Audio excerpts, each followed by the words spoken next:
बड़ी खबर किसानों से जुड़ी हुई है। किसान जो कि आज शंभू बॉर्डर पर प्रदर्शन एक बार फिर से करने वाले हैं और प्रदर्शनकारी किसानों की बैठक भी यहां पर है।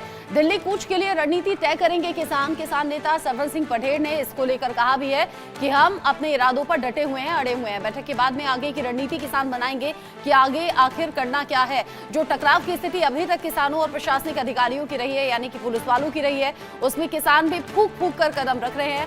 कुछ इस तरह की तस्वीरें कल निकलकर सामने आई थी जब टकराव देखा गया, इंतजाम देखे गए, सड़कों पर कील बिछा दी गई। हालांकि दूसरी तरफ फूलों की बारिश भी पुलिस वाले किसानों पर करते हुए नजर आए थे, उन्हें ये समझाते हुए कि वो वहां से लौट जाएं।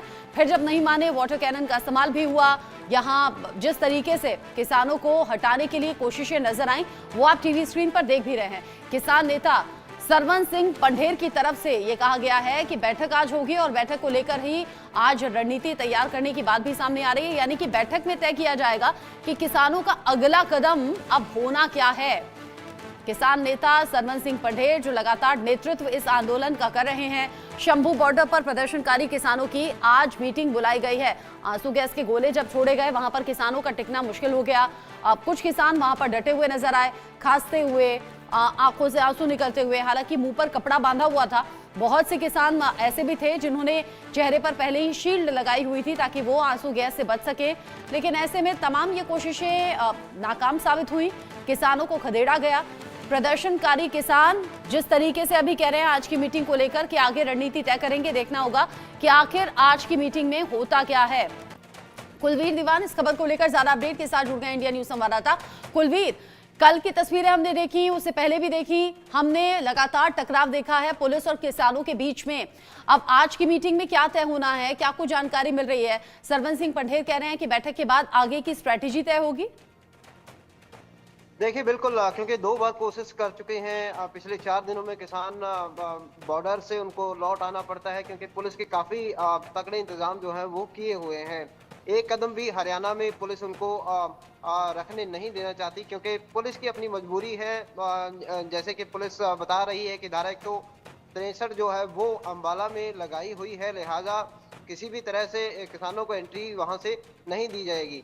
हालांकि कल जब किसान जो है वो आगे की तरफ बढ़े तो पुलिस ने पहले फूलों की बारिश उन पर की, उनका स्वागत किया, लेकिन आखिर जब बार बार अपील करने के बावजूद भी किसान वहां से नहीं हटे, आगे बढ़ने की कोशिश करते रहे और यहाँ तक कि पुलिस की जो बैरिकेडिंग थी उसको नुकसान पहुंचाने की कोशिश किसानों द्वारा एक रोज पहले की तरह की गई। तो उसके बाद फिर मजबूरन पुलिस को कानून व्यवस्था बनाए रखने के लिए फिर से एक बार जो टीयर गैस है या फिर वाटर कैनन है उसका इस्तेमाल करना पड़ा। हालांकि कुलवीर, कल ये पुलिस वाले किसानों पर फूल भी बरसाते हुए नजर आए थे, यानी कि एक तरफ उन्होंने कह सकते हैं कि प्यार से समझाने की भी प्रदर्शनकारी किसानियों को कोशिश की कि वापस लौट जाएं, वापस नहीं लौटे तो फिर वाटर कैनन भी, फिर आंसू गैस के गोले भी, ये सब कुछ आजमाया गया। आप मेरे साथ में रहिएगा, एक और बड़ा अपडेट मिल रहा है किसानों को लेकर। बड़ा अपडेट यह है कि किसान आंदोलन के बीच में आज सुप्रीम कोर्ट में इस पूरे मामले को लेकर सुनवाई है। सुप्रीम कोर्ट आगे क्या रुख रखता है इस पूरे मामले पर, यह भी देखना दिलचस्प होगा। किसान आंदोलन एक तरफ चल रहा है, आगे की स्ट्रैटेजी पर बैठक भी होनी है, लेकिन सुप्रीम कोर्ट में जनहित याचिका दाखिल की गई है। शंभू बॉर्डर को खोलने के लिए ये याचिका लगाई गई है। शंभू बॉर्डर, पंजाब के सभी हाईवे खोलने की मांग की गई है। ये जनहित याचिका जिसमें कहा गया है हाईवे ब्लॉक करना मौलिक अधिकारों का हनन है और जो लोग यहां से आना जाना किया करते थे वो रास्ता ब्लॉक होने की वजह से परेशानी लंबे टाइम से झेल रहे हैं। ऐसे में पंजाब के तमाम हाईवे खोल दिए जाएं, शंभू बॉर्डर खोला जाए, ऐसी जनहित याचिका सुप्रीम कोर्ट में लगाई गई है। अब सुप्रीम कोर्ट की तरफ से भी काफी हद तक ये तय हो जाएगा कि किसान आंदोलन आगे क्या रूप लेता है। हमने देखा इससे पहले जब किसान आंदोलन अलग अलग राज्यों से आए हुए किसानों के जरिए हुआ और अलग अलग जगह किसानों ने जमावड़ा लगाया, यानी कि आंदोलन के लिए जब बैठे तो कई ऐसे रास्ते थे जो ब्लॉक हो गए थे, लोगों को बड़ी परेशानी का सामना भी करना पड़ा था। अब ऐसे में जनहित याचिका सुप्रीम कोर्ट में लगाई गई है जिसमें कहा गया है कि शंभू बॉर्डर खोला जाए और शंभू बॉर्डर खोलने के साथ साथ ही पंजाब के तमाम हाईवे भी खोल दिए जाएं। कुलवीर दीवान लगातार जुड़े हुए हैं साथ में। कुलवीर, हाईवे ब्लॉक करना मौलिक अधिकारों का हनन है, ये कहते हुए जनहित याचिका लगा दी गई है। सुप्रीम कोर्ट आज कितने बजे सुनेगा इस मामले को?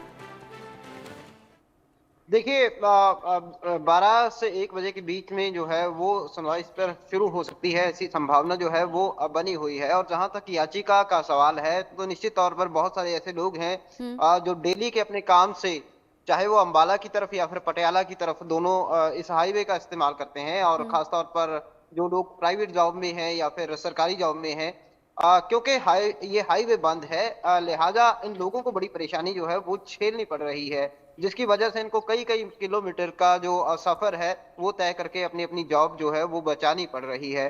और इसके अलावा भी रोजमर्रा के जिंदगी में भी आवागमन जो है यात्रियों का वो बाधित हो रहा है और बहुत सारे लोगों के कामकाज पर भी असर पड़ रहा है। इसी तरह के तर्क जो है वो पिछले दिनों हमने देखा कि हरियाणा के कुछ व्यापारियों ने भी दिए थे, कि उनका व्यापार जो है वो इससे उस पे फर्क पड़ रहा है। हाँ। और महीनों महीनों यदि हाईवे बंद रहेगा तो निश्चित तौर पर आम आदमी की जिंदगी पर इसका फर्क पड़ेगा। तो देखना होगा कि पिछले दिनों भी क्योंकि मामला जो है वो सुप्रीम कोर्ट में गया था और उस वक्त भी पंजाब और हरियाणा दोनों को ये निर्देश दिए गए थे कि इस समस्या का हल जो है वो निकाला जाए। लेकिन फिलहाल क्योंकि किसान फिर डटे हुए हैं और जो हाईवे है वो बंद है, लिहाजा वही समस्याओं ने फिर से लोगों को घेर लिया है। तो अब इन ऐसे में समस्याओं से देखना निकलने होगा के लिए सुप्रीम कोर्ट का रास्ता निकाला गया है। उधर प्रदर्शनकारी किसान अपनी मांगों को लेकर परेशान है और इसीलिए वो आगे आंदोलन को बढ़ाना चाहते हैं। स्ट्रैटेजी इस पर तय होगी। तो दोनों ही खबरें हैं कुलवीर, एक तरफ सुप्रीम कोर्ट में सुनवाई जनहित याचिका पर, दूसरी तरफ किसानों की बैठक। आगे क्या कुछ खबरें अपडेट के साथ आएंगी आपके जरिए दर्शकों तक पहुंचाएंगे। अभी के लिए शुक्रिया आपका।